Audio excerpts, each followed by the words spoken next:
আজ অনেক দিন পর হঠাৎ করে পুরনো একটা খাতার ভাঁজে স্কুলের নামটা চোখে পড়ল, খাস হাসিল উচ্চ বিদ্যালয়।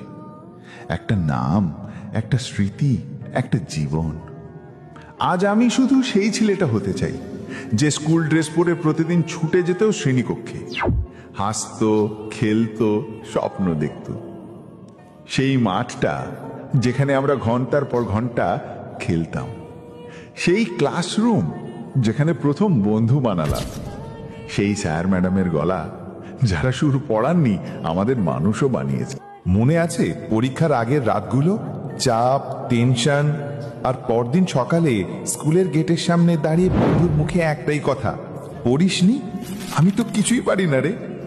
আর এরপরেই হেসে পড়ে যেতাম একসাথে, কারণ সেই মুহূর্তগুলো ছিল আমাদের জীবনের সেরা দিন। আজ অনেক দূরে এসে দাঁড়িয়েছি আমি, জীবন ব্যস্ত, নতুন পথে হাঁটছি। তবুও ভেতরের একটা কণ্ঠ বারবার বলে, একবার যদি স্কুলে সেই বেঞ্চে বসতে পারতাম, একবার যদি আবার শুনতে পারতাম প্রার্থনার শব্দগুলো। খাস হাসিল উচ্চ বিদ্যালয়ে তুমি শুধু একটা স্কুল না, তুমি আমার শিখর, আমার শুরু। তোমাকে মিস করি, অনেক অনেক মিস করি। স্মৃতিগুলো রয়ে যাবে আজীবন স্কুল, তুমি অমূল্য।